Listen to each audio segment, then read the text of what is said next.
Hello and welcome to a new episode of the CTO Show with Mehmet. My name is Mehmet. I share daily insights about the latest news and trends in technology while exploring their problem solving abilities.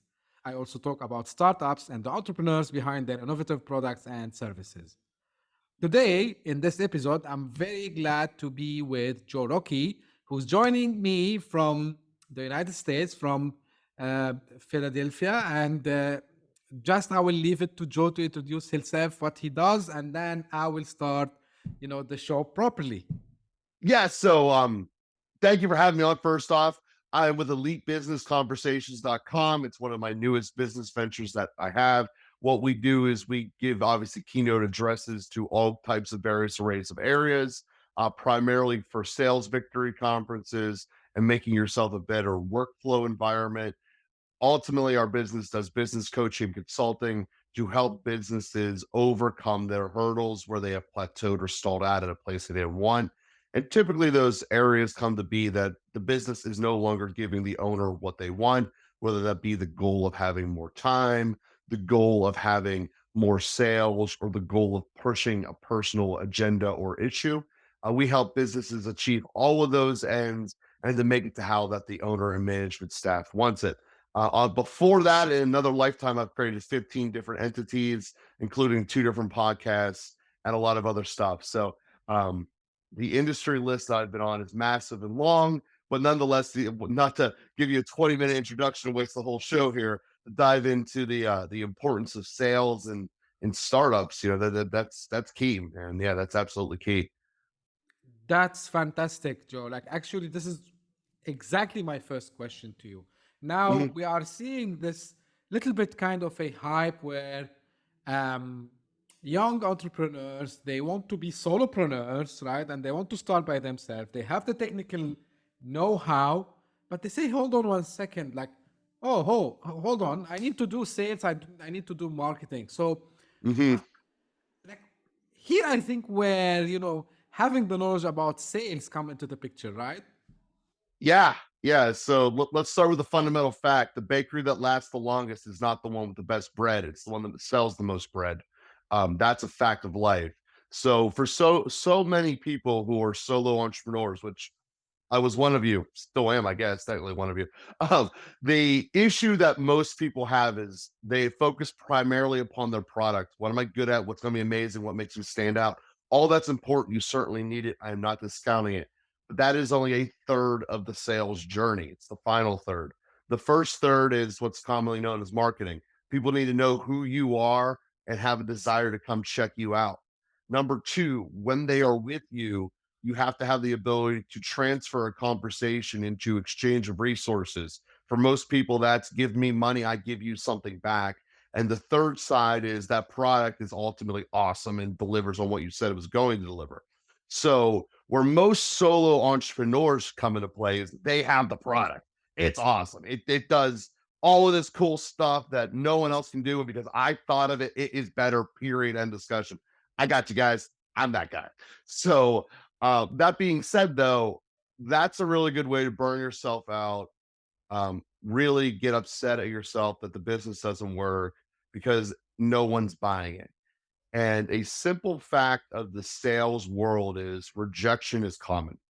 And if you make your business and your baby solely around the product and you don't invest your time and energy in learning how to do the first two components, you will really, really hinder yourself in terms of your emotional happiness as people are essentially not buying your product. And eventually that becomes an internal form of rejection, which probably isn't a rejection on the product itself. It's rejection on your sales process, which is what you need most of all to succeed.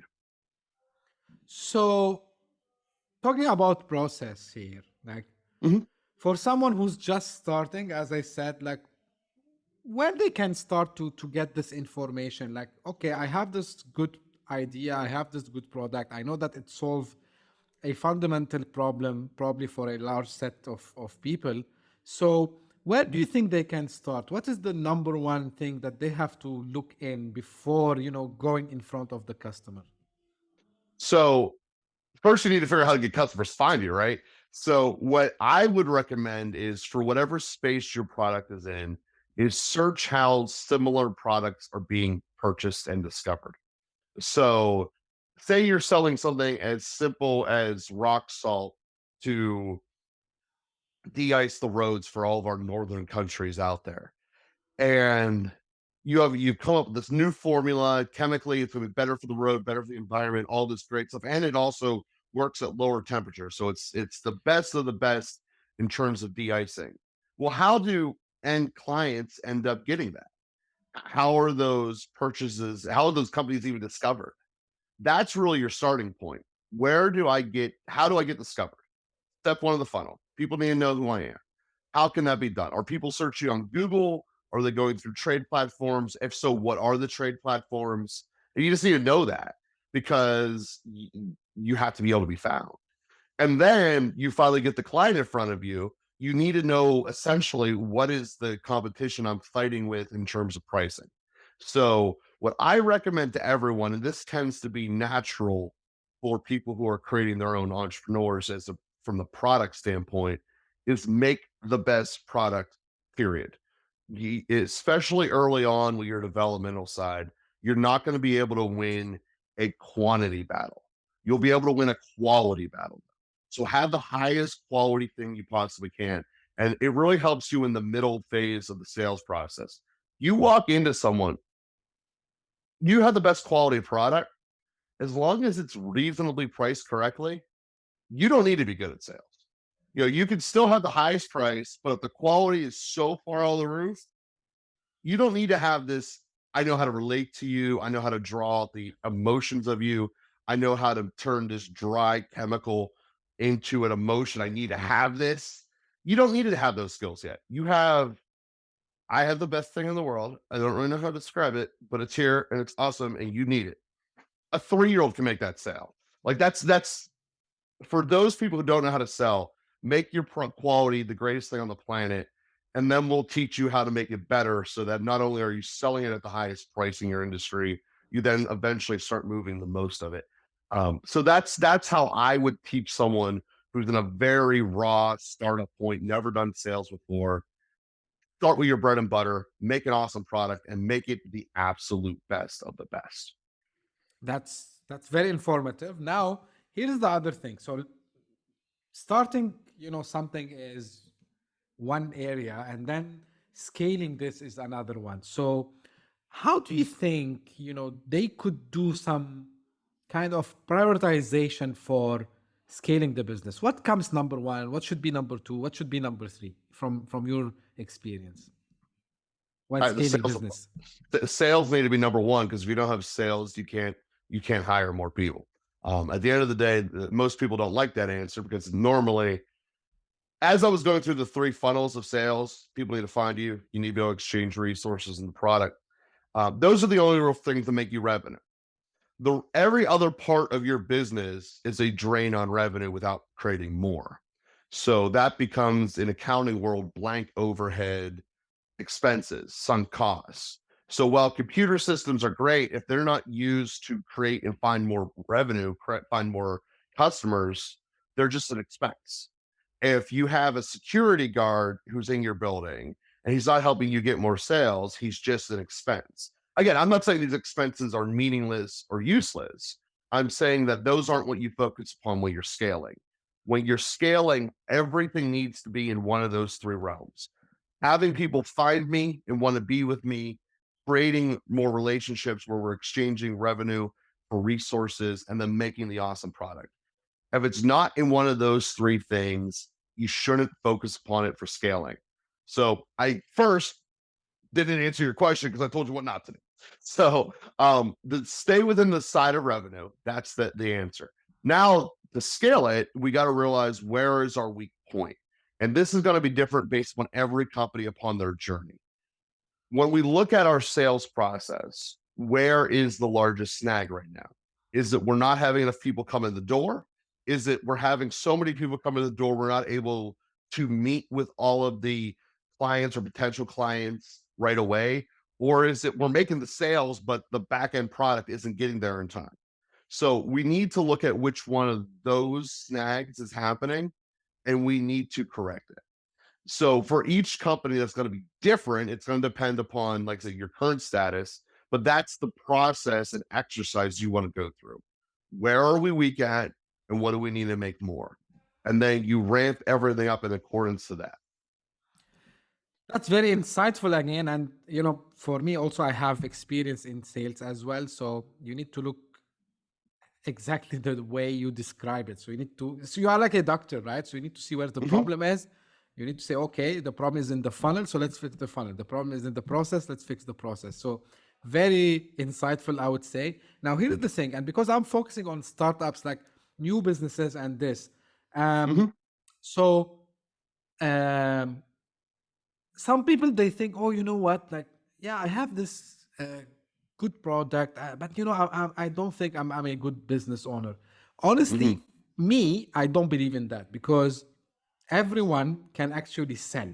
Like, everyone sells, right? So Mhm. when you go recommend a movie to your friend, actually you're selling him something. So from your experience, and because I know from the profile that you have, that you work with a lot of people from different backgrounds. So what do you tell these people who have the doubt, okay, would I be like a successful business owner? Would you tell them? So for those people who have the doubt about, will this be a good fit for me? The long story short is your doubt is justified, because just looking at that sales process we did, having people find you, convert opportunities, and then implementing a back end product. There is no personality type that is amazing at all three of those things. It just doesn't exist. So, what I recommend to everyone, and this is where it becomes challenging for the true individual starting up his own entity, is that there are elements that are essential to every business that your personality will naturally want to gravitate towards and be a part of. And then there's going to be elements that you don't want to do. That's normal. That's the way the human brain works. That doesn't matter where on this planet you are, or quite frankly, what time in the world you are. That's a fact of life. So, what you need to do really is recognize truly, what don't I like doing? And then ask the follow up question, what happens if my business doesn't do that? And that's really going back to that beginning part of the equation of, is this a revenue activity or not? It really, that's another way of getting to the answer. Because if you say, I really don't like prospecting, I really just hate that process, but I really like making the back end product. Well, that's great. You're going to have a warehouse full of your product and absolutely no one to give it to. So that's not good. You need to find someone who's good at that. Now, there's multiple ways you can do this. You can either force yourself to do it. I don't recommend that route, because you're not good at it. You don't like doing it. You're going to end up hurting your own personal morale and your ultimate image as a result of your morale being crushed.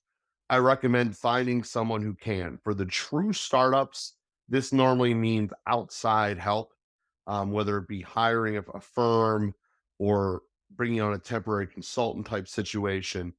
And the reason for that is that you need it done and you don't know how to do it yet. You don't know how to do it because you don't want to do it, which also means you're not good at it. So when we look at the reality of it is we need to address the fear and say, that's good that I have this fear. It means I'm being honest with myself and that there's things I don't like and there's things I don't want to do. Yes, the entire entity is mine and I'm in charge for the direction of it, but that doesn't mean I need to be the best at every single component. And in fact, if you enter with the mindset that I have to be the best at every single component, you have killed the growth of your business, because there are things you are not better than other people at. And by you having this arrogant mindset saying, I have to be the best at it, you will hold yourself back. You are much better figuring out what your strengths are, playing into them, diving all in, and then finding people whose strengths mirror your weaknesses and bringing them onto your team.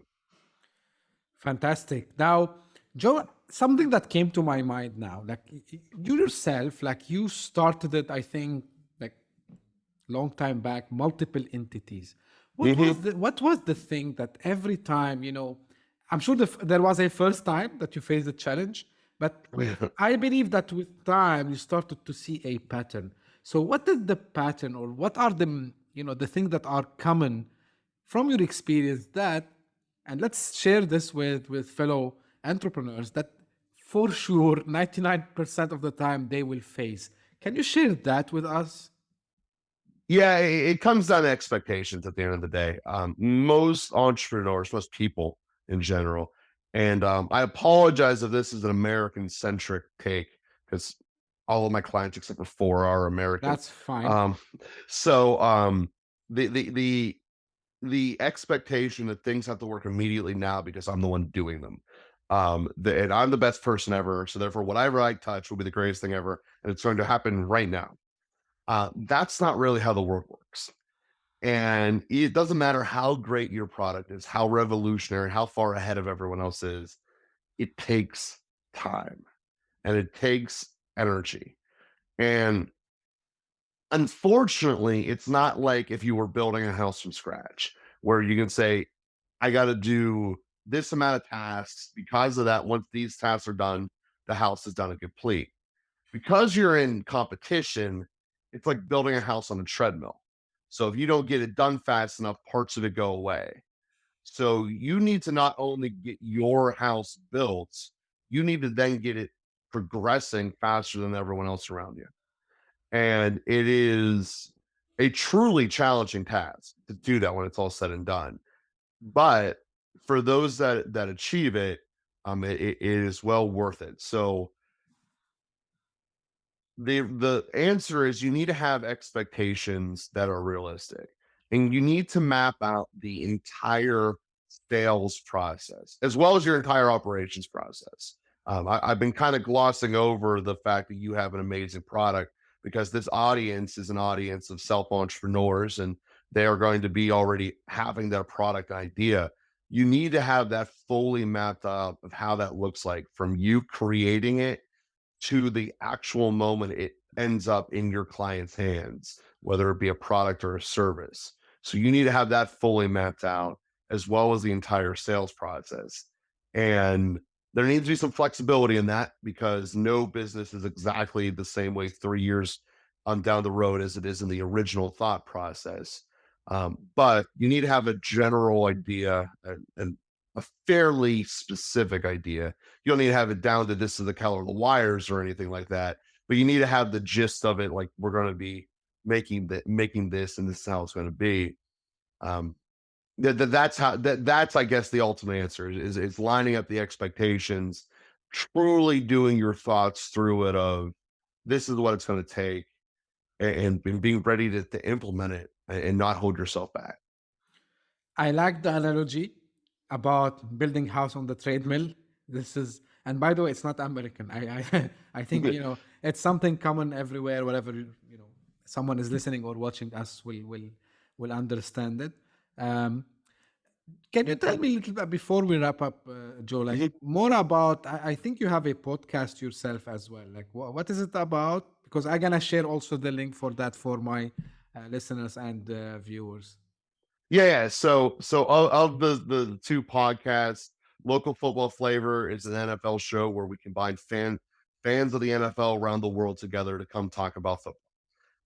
That's kind of specific. That's American football. That's not soccer for the Yeah. majority of the world audience out there. And then the second show is more common to every single individual on this planet, and that's called Father and Joe. What we do at Father and Joe is we have conversations about the relationship that you have with yourself, the relationship that you have with others, and all of that underneath the umbrella of the relationship that you have with God.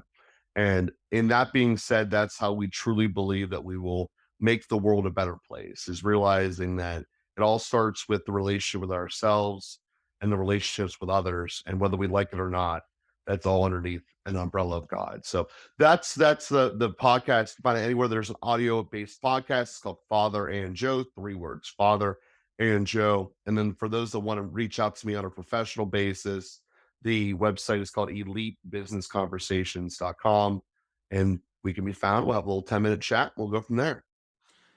Great. Actually, this was the last thing I wanted to ask you where people can find you and what the service that you offer, but you just said it, Joe. Anything else like you want to share before we close today? None of this is easy. By its nature, you're going to be living on a commission based lifestyle.